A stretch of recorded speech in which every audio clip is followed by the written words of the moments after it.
బట్టి మీ కరిచనాన్ని బట్టి నా తండ్రి గడిచిన పునరుద్ధానం నుంచి మళ్ళీ ఈ పునరుద్ధానం వరకు ప్రభా నన్ను మమ్మల్ని సంఘటనలందరినీ కూడా క్షేమంగా సజీవులతో కాపాడి అయ్యా మీ సురక్షితమైన రెక్కల మమ్మల్ని దాచిన విధానాన్ని బట్టి మీకు వందనాలు స్తోత్రాలు చెల్లిస్తూ ఉన్నాం. ఈ మధ్యాహ్నకాల సమయంలో మీ పరిశుద్ధాలయంలో చేరి ప్రభా పాటలు పాడి మిమ్మల్ని ఆరాధించి మీ నామాన్ని గొప్ప చేయడానికి ధన్యకరమైన స్థితి ఇచ్చిన దేవా మీకు వందనాలు స్తోత్రాలు చెల్లిస్తూ ఉన్నాం.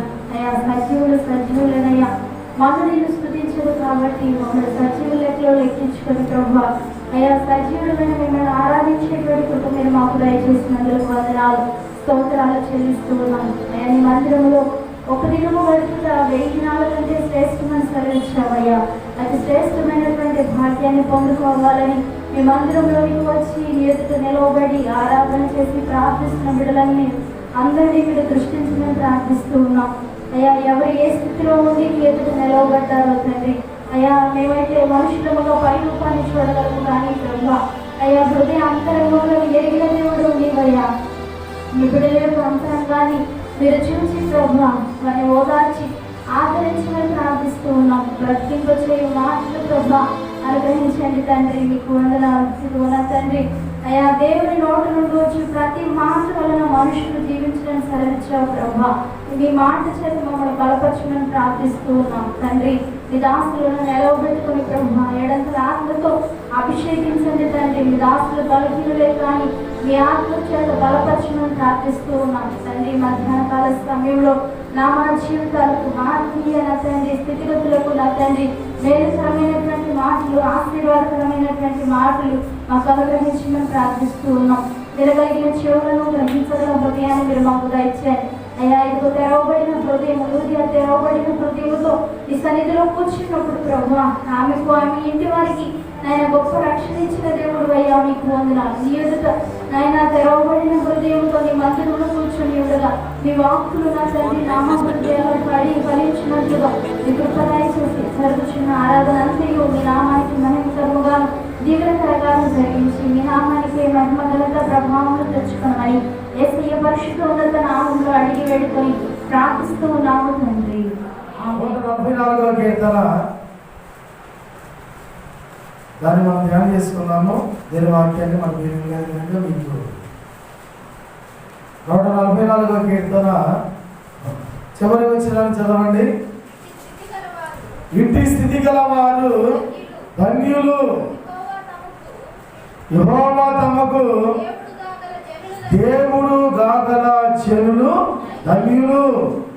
అందరూ చెప్పండి, ఇంటి స్థితి గలవారు ధన్యులు, యెహోవా తమకు దేవుడు గాగల జనులు ధన్యులు. చిన్న మాట ప్రార్థిద్దాం. స్తోత్రము నాయన. పరిశుద్ధుడు పరిశుద్ధుడు ప్రేమ కలిగిన మా తండ్రి, దయమైడ కృపమైడ ప్రేమమైడ ప్రభావాన్ని బట్టి స్తుతిస్తున్నాము నా తండ్రి. జూన్ మాసంలో చివరి ఆదివారమున మేమందరం కూడా కూడి నిన్ను స్తుతించుటకు ఆరాధించుటకు మాకు ఇచ్చిన ఈ శ్రేష్టమైన సమయాన్ని బట్టి స్తోత్ర. ఆరాధనలో మేము పాల్గొని మరి కొద్ది మందిగా స్తుతించడానికి ఆశీర్వాదకరం అయిన శ్రమైనను కష్టమైనను ప్రభుత్వ ఆదేశానంగా కొన్ని క్రమాలు పాటించుకుంటూ మాస్కులు ధరించుకొచ్చారు అయ్యా. మరి క్రమంగా కూర్చొని మీ సన్నిధిలో స్తుతిస్తున్నాం. కొందరు భయపడుతూ దేవసన్నిధికి రాలేకపోతున్నారు. వచ్చిన వారిని బట్టి నీ సన్నిధి పోగొట్టుకోవడం విశ్వాసంతో అయ్యా ఉంటున్నారు. మరి మాటలను ధ్యానం చేసుకున్నట్టుగా మీరే మాతో నడిపించి బలపరచు, బలహీనతను కూడా బలపరిచి స్థిరపరచను. యేసు ఘనమైన నామమున స్తుతించి ప్రార్థించి అడిగి వేడుకుంటున్నాము తండ్రి. ఆమేన్ చెప్పండి. హల్లెలూయా. రెండు చేతులు హల్లెలూయా హల్లెలూయా. చెప్పండి హల్లెలూయా హల్లెలూయా. అందరికీ శరణ పాట పాడుకుందాం. సుగుణాల సంపన్నుడా స్తుతి గానాల వారసుడా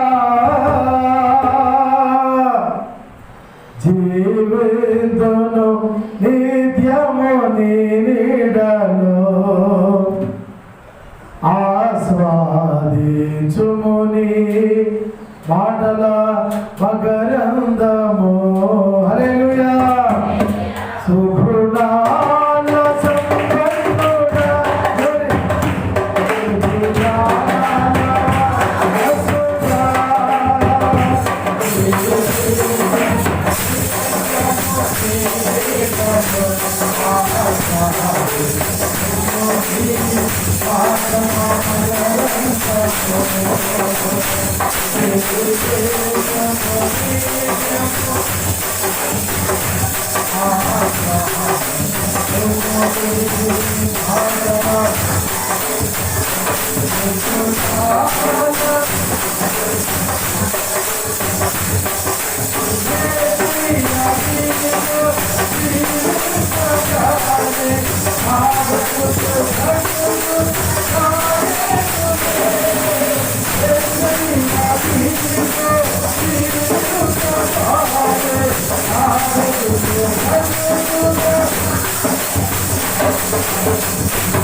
హల్లెలూయా.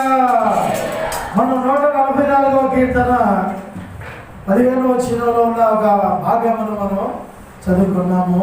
చివరి వచనంలో ఇట్టి స్థితి కలిగిన వారు ధన్యులు, యెహోవా తమకు దేవుడు గాగల జనులు ధన్యులు.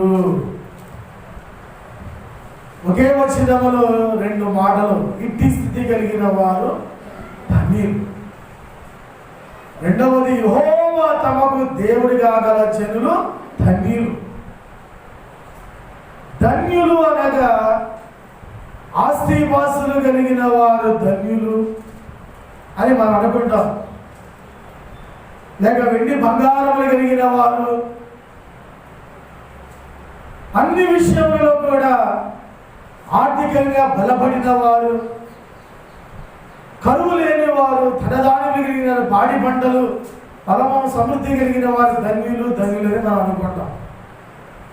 వారే ధన్యులేమో యెహోవామందు, వారే ఆశీర్వదించబడిన వారేమో, వారే దీవించబడిన వారేమో అని మనం అనుకుంటాం. వారే ఇటు స్థితి గల వారేమో, వారే ఈ యోగ్యత కలిగిన వారేమో, వారే ఈ బలము కలిగిన వారేమో అని అనుకుంటాం. దావీదు గారు ఈ కీర్తన రాశాడు. దావీదు గారి కీర్తనే, చాలా కీర్తనలు రాశాడు దావీదు గారు. చాలాసార్లు మనం వివరించుకుంటాం.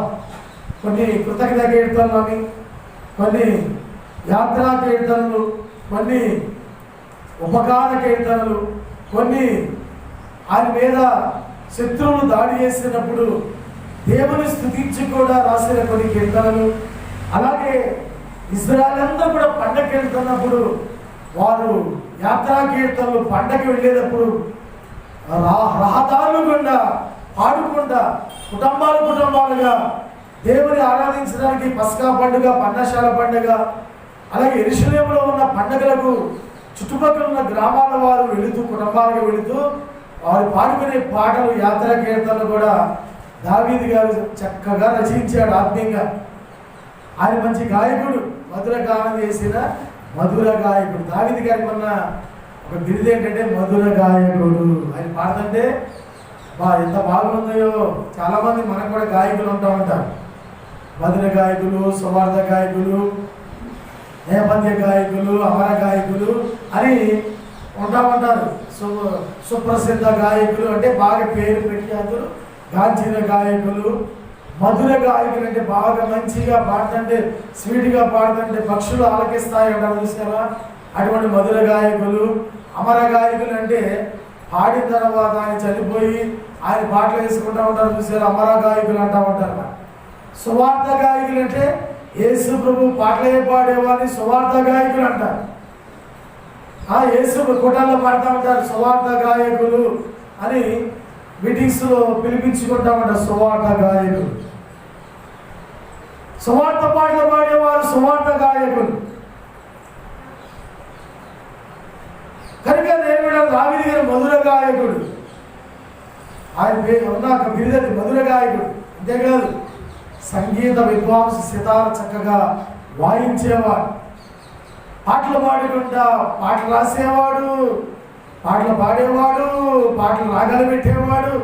ఆయనే రచయిత, ఆయనే స్వరకర్త, ఆయనే గాయకుడు, ఆయనే డైరెక్టర్, ఆయనే మ్యూజిక్, ఆయనే కంపోజింగ్, ఆయనే క్యాసెట్, ఆయనే సీడీ, ఆయనే అన్ని కూడా అటువంటి తలాంతులు కలిగిన వాడు, చక్కటి వాడు.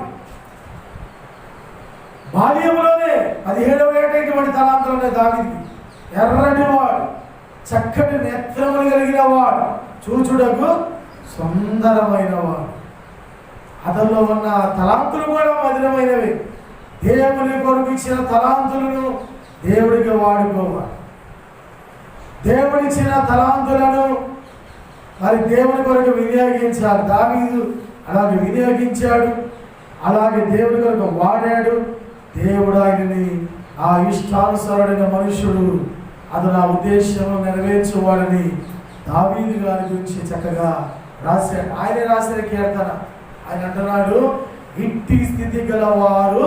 దాని మీరు మొదటి మాట, ఇట్టి స్థితి గలవారంటే ఎవరు? ఇంత చెప్పినట్లు ధనాలు, ధాన్యాలు, భోగాలు, భాగ్యములు కలిగిన వారు ధన్యుల, కోటీశ్వరులు ధన్యుల, లేకపోతే గొప్ప గొప్పవారు ధన్యుల. ఎవరు ధన్యులని మనం అనుకుంటా ఉంటాం, కానీ వారు ఇట్టి స్థితి కలిగిన వారు కాదు. నేను ఆలోచన చేసేటప్పుడు ప్రభా ఇట్టి స్థితి గల వారంటే ఎవరినాయన అంటే, దేవుడు అన్నాడు ఎక్కడికో బైబిల్ అంతా తిరగమాకు, పై వచ్చిన చూడు, దాంట్లో 3 ఉన్నారు, వారు ఇట్టి స్థితి కలిగిన వారని చెప్పాడు. ఏంటని పైకి చూస్తే 14 వచ్చిన చూడండి, మా ఎడ్లు గొప్ప బరువులు మోయగలవి, మా వీధులలో ఒకటి చొరబట్టుడు అయినను, రెండవది ఉరుకులెత్తుడు అయినను లేదు, వాటిలో శ్రమ గల వారి మన విడువ వినబడుటైనను లేదు. ఆ వచనంలో ఉన్నాడు. ఓ ఈయన ఇట్టి స్థితి కలిగిన వారంటే ఎవరిని ఆలోచన చేస్తే, మా వీధుల్లో చొరబడుట అంటే దొంగతనము మా వీధులలో లేదు, చొరబడేవారు మా వీధులలో లేరు. ఎక్కడ వస్తువు అక్కడే ఉంటుంది. చాలామంది గృహాల్లో ఊరు వెళ్తా ఆఖరికి కప్పకుండా అమ్మకడ తాళ వేసుకెళ్తారు. ఎందుకని? చిన్న వస్తువు కూడా బయట పెట్టాం.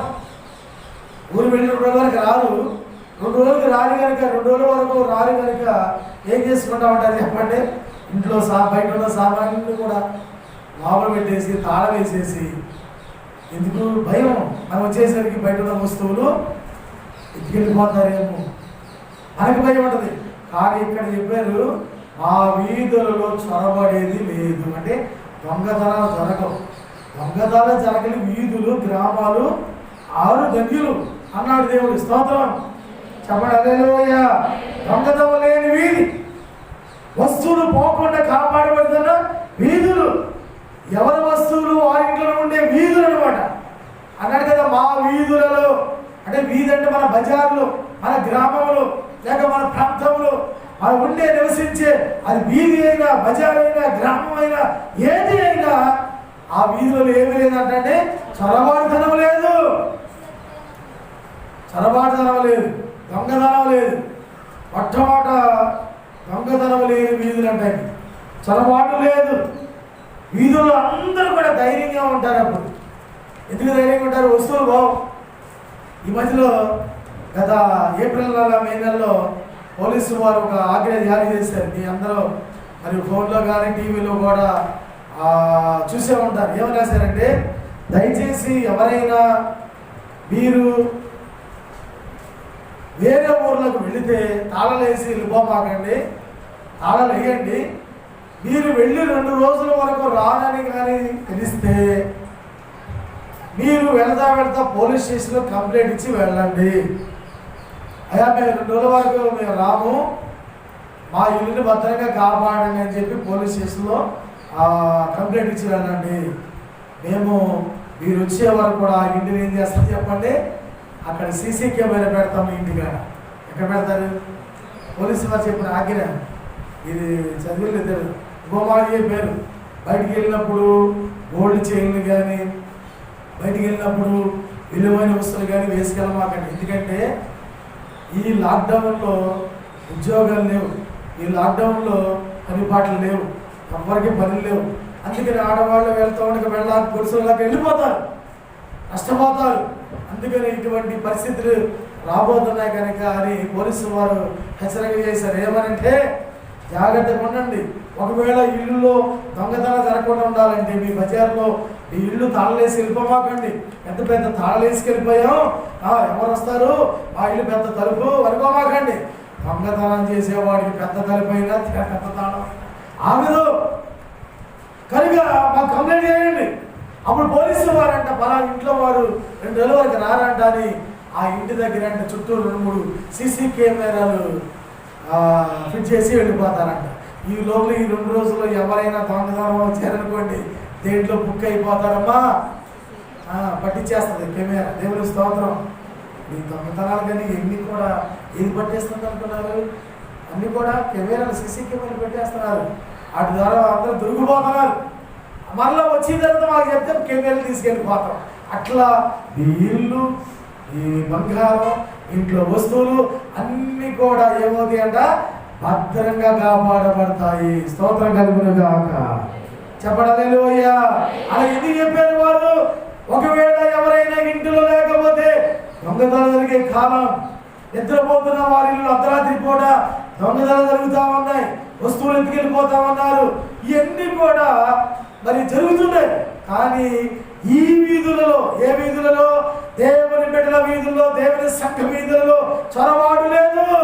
అందుకని వారు ధన్యులైనారు. చెప్పలు కొట్టాడు హల్లెలూయా, చెప్పడు హల్లెలూయా. చాలా మంది అంటూ ఉంటారు, అయ్యా ఈ రోడ్డు మీద పెట్టుకోండి అయ్యా, ఎక్కడికి పోవంట. బజార్లో బైక్ పెట్టుకోండి, కొంతమంది ఇళ్లలో పెట్టుకునే అవకాశం ఉండదు. బైకులు, సైకిళ్ళు అన్నీ కూడా బయటకు పెడతారు. పెట్టుకుంటారా? పైన ఏ వస్తువు పోదు, బైకులు ఏమో ఎందుకు బాబు? ఎవరు కూడా దొంగతనం జరగదు ఆ బజార్లో. అందుకని ఇక్కడ అంటాడు, ఎవరు ఈ స్థితి కలిగిన వారంటే చొరబాటు లేని సంఘమైన, చొరబాటు లేని కుటుంబాలైన, చొరబాటు లేని గ్రామాలైన వారు ధన్యులు. వారు ఎవరంట? ఇట్టి స్థితి కలిగిన వారు. మన గ్రామం అట్లా ఉంటే, మన బజార్ అట్లా ఉంటే ఎంత ధన్యులము. దేవునికి స్తోత్రం కలుగును గాక. 2వ మాట అంటాడు, ఉరుకులెత్తుటైనను. ఏంటంటే ఉరుకులెత్తుట లేవా బజార్లో? ఉరుకులెత్తుట లేకపోతే వారు ధన్యులే. ఉరుకులెత్తుటైనను, పరిగెత్తటం. కొందరున్నారు అసలు పరిగెట్టమే పరిగెడతాం, అటు ఇటు ఉరికిలే ఉరుకులు పరిగెడతామంట. ప్రశాంతంగా ఉండరు, ఉరుకులెత్తటం. సాతాను గారు కూడా కొందరు ఇంట్లో ప్రశాంతంగా ఉండనేవాడు. ఎటు వెళ్ళిపో. కొందరు చూడండి అటు ఇటు తిరుగుతూ ఉంటారు. ప్రశాంతంగా నిలకడ ఇంట్లో ఉండరు. కనుక ఉరుకులెత్తట లేదట ఈ వీధుల్లో, ఉరుకులెత్తట లేదంట ఆ బజార్లో, ఉరుకులెత్తట లేదంట ఆ గ్రామంలో. వారంట ధన్యులు, దేవునికి స్తోత్రం. ఉరుకులెత్తుట లేని వారు ధన్యులు, ప్రశాంతంగా ఉండరు. వారు ప్రశాంతంగా ఉండరు, ఇంట్లో వాళ్ళు కూడా ప్రశాంతంగా ఉండేవారు. హడావుడి ఎక్కువైపోతుంది అంతా కూడా. ఏదో పని చేసినట్టుగా కష్టపడిపోతున్నట్టుకుంటారు కానీ పని ఏమి జరగవు. ఇదంట వాళ్ళ గుణగణాలు, ఉరికిలిద్దే వారి గుణాలు. బాధలు స్థిరంగా ఉండవు. పౌలు గారు అన్నాడు కదా, వారి పాదములు వారి నోరెటువంటిదంటే గొంతు తెరిచిన సమాధి, వారి పాదములు కీడు చేయడానికి పరిగెత్తుచున్నవి. సాతానుగాడు మనస్సును మనశ్శాంతిగా ఉండనివ్వడు, ప్రశాంతంగా ఉండనివ్వడు. ఇటు ఒకటి వెళ్ళాలి. కొంతమంది దేవుని బిడ్డలారా, అసలు ఎందుకు వెళ్తున్నావో అర్థం కాదు, ఎందుకు వస్తానో అర్థం కాదు, ఊరికి అట్లా తిరిగి వచ్చేస్తూ ఉంటారు. ఏంటంటే అట్లా వెళ్తే కాస్త మనశ్శాంతి ఉంటుంది, అట్లా వెళ్తారు కూడా ఏ మనశ్శాంతి ఉంటుంది. ఊరికి ఎత్తడానికి సాతానుగాడు అట్లా చేస్తూ ఉంటాడు. కానీ ఈ స్థితి కలిగిన వారి బజార్లో వీధులంట ఏమి లేదంటే ఉరుకులు ఎత్తుట లేదు. ఎంత ధన్యులు, దేవునికి స్తోత్రం. చెప్పండి హల్లెలూయా. అందుకని సొలొమోను గారు ఏమన్నాడు, నీవు నడుచున్నప్పుడు, సామెతలు 4:12,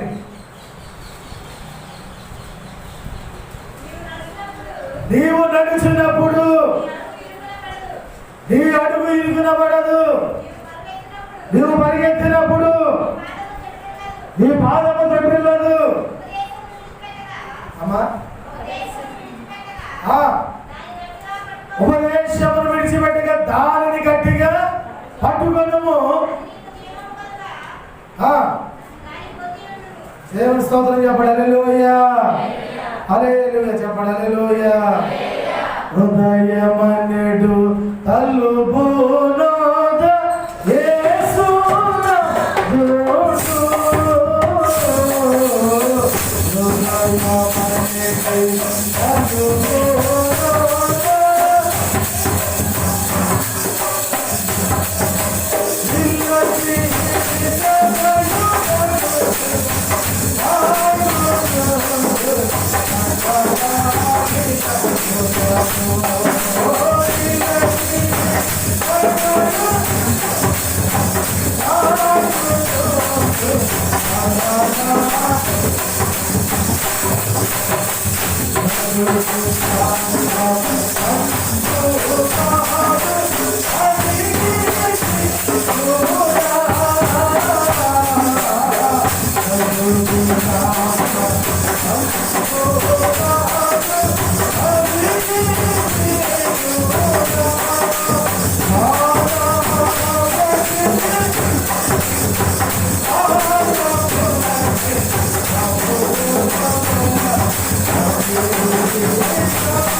బైబిల్లో ఒక ఆయన్ని దేశమంతా ఉరికిలెత్తిచ్చాడు. ఎవరైనా నీవు దేశ దిమ్మరమై,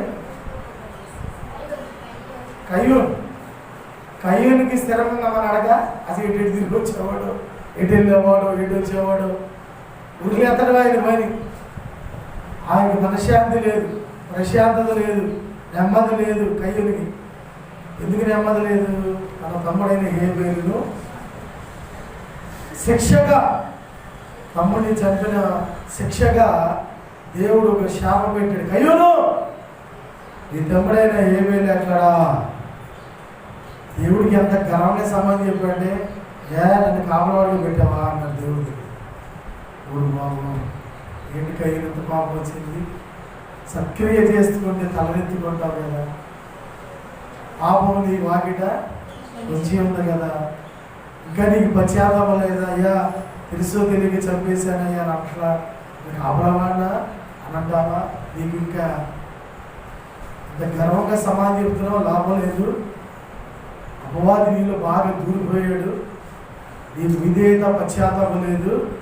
అపవాది పోయేంత వరకు నీవు దేశ దిమ్మరమై ఉగిలెత్తి తిరుగుతావన్నాడు. అంతే, ఓ ముద్ర వేసాడు మా సరం మీద. ఇక కయ్యూను ఎక్కడ ఉండడో, రేపు ఈ ఊరిలో ఉంటే ఇంకో ఊరిలో అట్లా వచ్చేవాడు. మనశ్శాంతి లేదుగా, ఎవరితో పడితే గొడవ పెట్టుకునేవాడు, రాళ్ళు పెట్టి కొట్టేవాడు.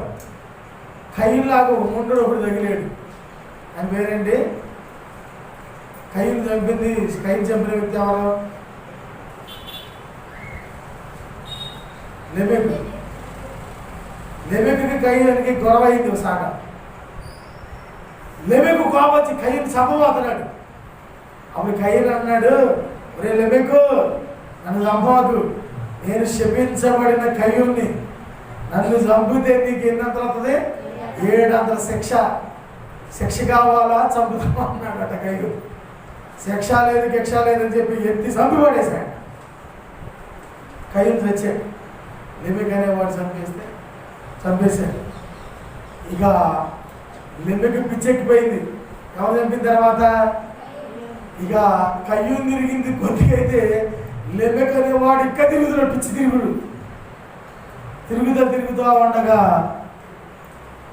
అప్పుడు ఆ భార్యలు ఇద్దరు ఉంటా, ఓ ఆదాశల్లా అని చెప్తూ, కయ్యూను చంపినందుకు 700 శిక్ష అయితే నన్ను చంపిన వానికి ఎన్నంతల శిక్ష అన్నాడు? 70 అంతల శిక్ష వస్తుందంట. అంటే చూసేట ఎంత శాపం, ఒకరిని విడిచి ఒకరిని అట్లా వెళ్ళిపోతుందో. నిజమేనండి, శాపం అనేది ఒక్కరిని విడిచిపెట్టాలా, చుట్టుకుంటూ వస్తుంది. ఒకరితో పోవట్లేదండి, ఒక కుటుంబంతో పాటు, ఒక వ్యక్తితో పాటు ఆ తరతరాలు తిరిగి వస్తుంది. ఆ శాపం అనేది తిరిగి వస్తాయేమో. ఆ శాపం వల్ల కుటుంబాల్లో మనశ్శాంతి లేదు, ఆ శాపం వల్ల ఐక్యత ఉండట్లేదు, ఆ శాపం వల్ల ఆరోగ్యాలు ఉండట్లేదు, ఆ శాపం వల్ల మనసు ఉండట్లేదు. తినటానికి ఉంటుంది కానీ మనశ్శాంతి ఉండట్లేదు. కయ్యూను కోసం 700 అయితే ఆదా కోసం 70 అంతలు. మరి ఆదా చంపిన వాడికి ఇంకెన్ని అంతలు? 75 వస్తే వాడి చంపిన వాడికి ఇంకెన్ని అంతలు? అంటే ఎట్లా ఉందంటే అట్లా వచ్చేస్తా ఉంది. దేవుడేమి ఏమన్నాడు చెప్పండి? నేనైతే 1000 తరముల వరకు కృప చూపుతాను. హల్లెలూయా. ఎన్ని తరం కృప చూపుతాడంట? ఆయన ఎద్దకు వస్తే మన కుటుంబంలో శాపం, మన కుటుంబంలో దరిద్రత, మన కుటుంబాల్లో ఉన్న ఆవేదన, మన కుటుంబాల్లో ఉన్న ఉరికిలెత్తడం, మన కుటుంబాల్లో ఉన్న ఈ ప్రశాంతత లేని జీవితాన్ని, శాపమును ఆశీర్వాదంగా మార్చుగాక. అంటే రెండవది, ఆ వీధులు ఏమి లేదన్నాడు, ఉరుకులెత్తడం లేదు. ఆ ఉరుకులెత్తడం లేని వారు ఎటువంటి వారంట? ధన్యులు. ఆ స్థితిలో ఉన్నవారు ధన్యులు. మూడవది చూడండి, ఆ మూడవది ఏమంటున్నాడు అక్కడ? వాటిలో శ్రమ గల వారి మొర వినబడుట లేదు. వేటిలో? ఆ వీధిలో నాకు శ్రమ ఉంది, నాకు కష్టం ఉంది, నాకు బాధ ఉంది అనే బాధ లేదంట అక్కడ ఇంట్లో బజార్లో. మూడవది శ్రమ లేని వీధి అంటారు, శ్రమ లేని బజార్లు అంట, శ్రమ లేని గ్రామం అంట, శ్రమ లేని సంఘం అంట. దేని పెట్టాలి? ఈ మూడు లేని వారు ఇట్టి స్థితి గలవారు. మూడు లేకపోతే మంచి స్థితే. ఇట్టి స్థితి గలవారు ఏమవుతారంట? ఏమి లేని వారు, ఒకటి చొరబాటైనా లేని వారు, రెండవది ఉరుకులెత్తుట లేని వారు, మూడవది నాకు శ్రమ కష్టం ఉందని లేని వారు. అసలు ఆ బజార్లో ఆ శ్రమే మరే లేదంటండి. ఎంత మంచి వీధి, ఎంత మంచి గ్రామం. అది మన సంఘంలో దేని బిడ్డలారా ఆలోచిస్తే ఈ బిల్డింగ్ చూసి మనం ధన్యులమా? అయితే ఇంతమంది చూసి ధన్యులమా? ఒక మంచి గృహం చూసి ధన్యులమా? అంటే అర్థం చేసుకోండి, సంఘములో చొరబాటు లేవా? మా సంఘములో చొరబాటు ఉందా లేదా? ఉంది. రెండవది గురువులు ఎత్తడం ఉందా లేదా? ఉంది. అటు పరిగెత్తి సంఘాలు లేదా? సంఘంలో శ్రమ లేదా? మరి మనం ఈ మంచి స్థితిలో మన సంఘం, మన కుటుంబం శ్రమ అనుకుంది. రోగం ఎవరికి లేదు, శ్రమలు ఎవరికి లేవు, బాధలు ఎవరికి లేవు. మీరు చేయొద్దు, ఇప్పుడు అందరూ ఎత్తారు నాకు శ్రమ లేదన్నవారు. హల్లెలూయా చెప్పడం, హల్లెలూయా కదా. చొరబాటు లేని సంఘం మంచి స్థితి సంఘం. చొరబాటు లేవా? రెండోది గుడ్లు ఎత్తడం లేదా? ఆ బాధ వచ్చింది, ఈ బాధ వచ్చింది, ఆ కష్టం వచ్చిందని అటు ఇటు పరిగెత్తి పోయి గుడ్లు ఎత్తడం మనకి లేదా? అప్పుడు మంచి స్థితి అనేది. మూడవది శ్రమ, కష్టం, వేదన, రోగం, దుఃఖం లేని వారు ఉన్నారా? మన సంఘంలో ఎవరికి ఏ శ్రమ లేదా? శ్రమ లేకపోతే అది మంచి స్థితి. వృద్ధత లేకపోతే మంచి స్థితి. చొరబాటు లేకపోతే మంచి స్థితి కదా. చొరబాటు అంటే సాతాను ఎవరో మింగేస్తున్నాడుగా. సాతాను ఎవరో మింగేస్తున్నాడు, దొంగిలించేస్తున్నాడు కదా. దొంగతనం చేయడానికి వస్తాడు, హత్యను నాశనం చేయడానికి వస్తాడు. సాతానుడే వరకు దొంగ వచ్చి సంఘంలో ఉన్న ఆత్మలో వాడు ఏం చేస్తున్నాడు చెప్పండి? దొంగతనం చేస్తున్నాడు. ప్రార్థన చేయనీయకుండా, మందిరానికి రానియకుండా, వాక్యం చదవలేకుండా, దేవునికి దూరంగా పెట్టేస్తూ చెడ్డాల వాటిలోనికి, పాపాల వాటిలోనికి సాధారణంగా ఈడ్చుకెళ్ళిపోతున్నాడు. అదే చొరబాటు. మరి అది మన సంఘంలో లేదా? ఉందా లేదా? మరి మంచి స్థితి అనే సంఘం. ఉరుకులు ఎత్తుతున్నాం, అబ్బో అక్కడ బాధ వచ్చింది, ఇక్కడ బాధ వచ్చింది, నా వాళ్ళకి బాధ, నా కుటుంబంలో బాధ, నా పిల్లలకు బాధ అని అరిగెత్తలేదా? ఉరికెడతలేదా? ఉన్నాయా లేదా? మరి మంచి స్థితి అనే సంఘం. మూడవది, నాకు శ్రమ లేదని ప్రార్థన అడుగుతుంటే ప్రతి శనివారం ఎంతమంది చెప్తారు, అయ్యా అబ్బాయికి బాగాలేదు, అమ్మాయి బాగాలేదు, నాకు బాగాలేదు, నీకు బాగాలేదు, ఇన్ని శ్రమలు మాట్లాడుతున్నాం. అబ్బాయి ఆపరేషన్ చేశారు, అట్లా ఉన్నారు, ఇట్లా ఉన్నారు అని చెప్పేసి నేను పెట్టారా? శ్రమ లేని వారు ఎవరు? శ్రమ దినమున నీవు కృంగిన ఎడల చేతగాని వాడు. దేవుని స్తోత్రం.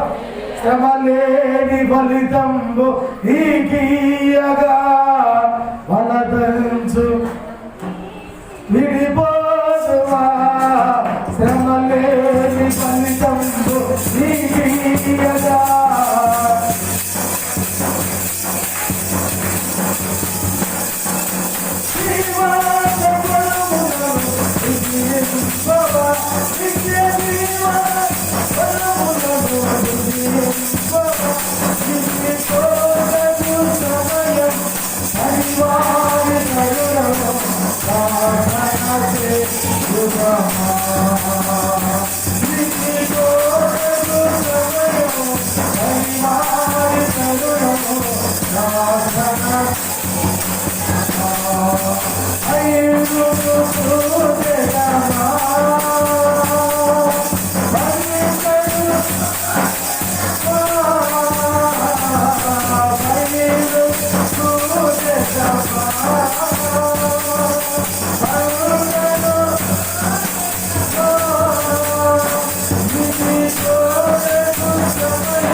శ్రమ లేని వారు.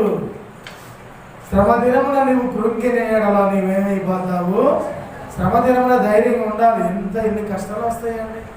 నిద్ర లేని కష్టాలు, అన్నదిన కష్టాలు అంటే మానసికంగా, శారీరకంగా బలహీనమైపోతాం.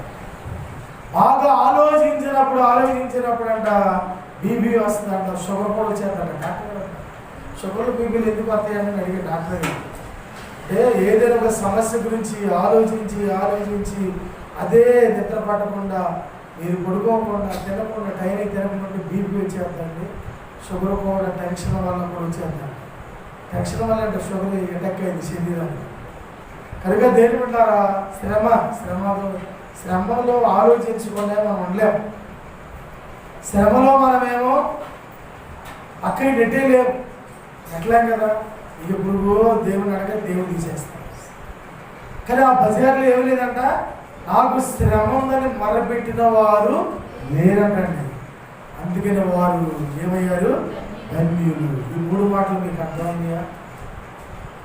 తర్వాత చివరిలో అంటాడు ముగింపులో, యెహోవా తమకు దేవుడిగా గల జనులు. చప్పటి కొట్టాడు. దేవుడికి స్తోత్రం. యెహోవా తమకు దేవుడిగా గల జనులు. ఏ కుటుంబానికి ఆయన దేవుడిగా ఉంటే, ఏ సంఘానికి ఆయన దేవుడిగా ఉంటే, ఏ జాతికి ఆయన దేవుడిగా ఉంటే మనం ధన్యులు అవుతాం. ఈ మధ్యాహ్న వేళలో ఈ మాటలు విన్న దేవుని ప్రజల, దేవుని సంఘాలు ఇట్టి స్థితి కలిగిన వారు ధన్యులంటే ఎవరైనా ఆలోచన చేసినప్పుడు మొట్టమొదట ఆ బజార్లు ఏమైనా వీధులలో చొరబాటు లేని వారు ధన్యులు, రెండవది ఆ వీధులలో అరుగులు ఎత్తడం లేని వారు ధన్యులు, మూడవది నాకు శ్రమ లేదు అన్నవారు ధన్యులు. మరి ఈ మూడు లేని వారు ఏ ఊరైనా, ఏ ఇల్లైనా, ఏ బజారైనా లేని వారు ఎవరైనా ఉన్నారా? లేరు. అందుకే మనం స్థితి కలిగిన ధన్యులు కాదు, అయినను యెహోవాను కలిగి ఉండటం మనకెంతో ధన్యత. మోషేతో మాట్లాడాడు, ఎవరైనా నీవు దేవుడు కనబడ్డావంటే అంటాడు, నేను ఉన్నవాడను అనువాడను అని చెప్పాను. ఆయన నామం ఎంతో గొప్పది, ఆయన నామం ఎంతో ఆశీర్వాదకరమైంది. ఈ రాత్రి వేళ ఈ పగటిపోయేటువంటి కృప పరిశుద్ధాత్మ దేవుడు మనందరికీ అనుగ్రహించుగాక. ప్రార్థన చేసుకుని చిన్న మాట ప్రార్థన చేసుకుందాం. ప్రేమ కలిగిన మా తండ్రి, దయామయుడైన మా ప్రియ ప్రభువా, నీ పరిశుద్ధమైన నామమునకు వందనాలు, స్తుతి స్తోత్రాలు తెలియజేస్తున్నాం ప్రభువా. ఇంతవరకు నీ సన్నిధిలో అయా ఉదయకాలంలో ఒక ఆరాధన జరిపించుకున్నాం. మరి బిడ్డలు ఇటువైపు ఉన్న జిలువరి పాలు అవంతలో బిడ్డలందరూ కూడా మొదటి ఆరాధనలో పాల్గొన్నారు. అలాగే నాయన రెండవ ఆరాధన కూడా బిడ్డలు పాల్గొన్నారు. కొన్ని పాటలు పాడి స్తుతించాము, నీ వాక్యాన్ని కూడా అందించాము. ఆశీర్వదించు, దీవించు, కాపాడిన ప్రభు. నిజంగా ఇటు స్థితి కలిగిన వారు ధన్యులు ఎవరు అంటే, మేమైతే ధనవంతులు కోటీశ్వరులు దొంగనుకున్నాం కానీ చొరబాటు లేని వారు, విపరీతం లేని వారు, శ్రమ లేని వారు ధన్యులు అనే మాట ఆత్మీయంగా మాకు అర్థం కాలేదు. యెహోవాయే తమకు దేవుడిగా గల జనులని మీరు ఆశీర్వదించారు, దీవించారు, కలిగించారు. ఆ సంఘాన్ని, మా గ్రామాన్ని దీవించము. ఇలా రెండో ఆరాధన ఏర్పాటు చేసుకుని మరి ప్రభుత్వ ఆదేశారంగా ఇట్లా కూడుకుల భాగ్యం మీరు మాకు దయచేయండి నాయన. అలాగే మా దేశాన్ని చుట్టుముట్టిన కరోనా వైరస్ ఆంధ్రప్రదేశ్, తెలంగాణ, మా జిల్లా, మా ప్రాంతాల్లో, పట్టణాల్లో నుండి పల్లెల్లో కూడా చేసిన ప్రభావం ప్రజలు జాగ్రత్తగా ఉండాలి. దీని కొరకు ముఖ్యమంత్రులు, ప్రధానమంత్రులు, కలెక్టర్స్, అధికారులు, నాయకులు, ఎంఆర్ఓలు, డాక్టర్స్, నర్సులు, అయా మరి పరిశుద్ధి వారు, ఆయాలు, అయానైనా ఆశా వర్కర్లు, వాలంటీర్స్ ఎంతో ప్రయాసపడుతున్నారు. వారందరికీ సేవ చేసే భాగ్యం ఇచ్చారు. వారిని కాపాడండి, రక్షించండి, ఆరోగ్యం దయచేయండి. వచ్చిన బిడ్డలందరూ దీవిస్తూ ఆశీర్వదిస్తూ కార్యక్రమం అంతా కూడా మీరు కృపతో నిర్మించమని మా ప్రభువును రక్షకుని యేసుక్రీస్తు ద్వారా స్తుతించి ప్రార్థించి అడుగుచున్నాము తండ్రి. ఆమేన్. తండ్రి కుమారి పరిశుద్ధాత్మ త్రియేక దేవుడు మనందరికీ తోడేవుడును గాక. ఆమేన్. అందరూ కూడా వందనాలు.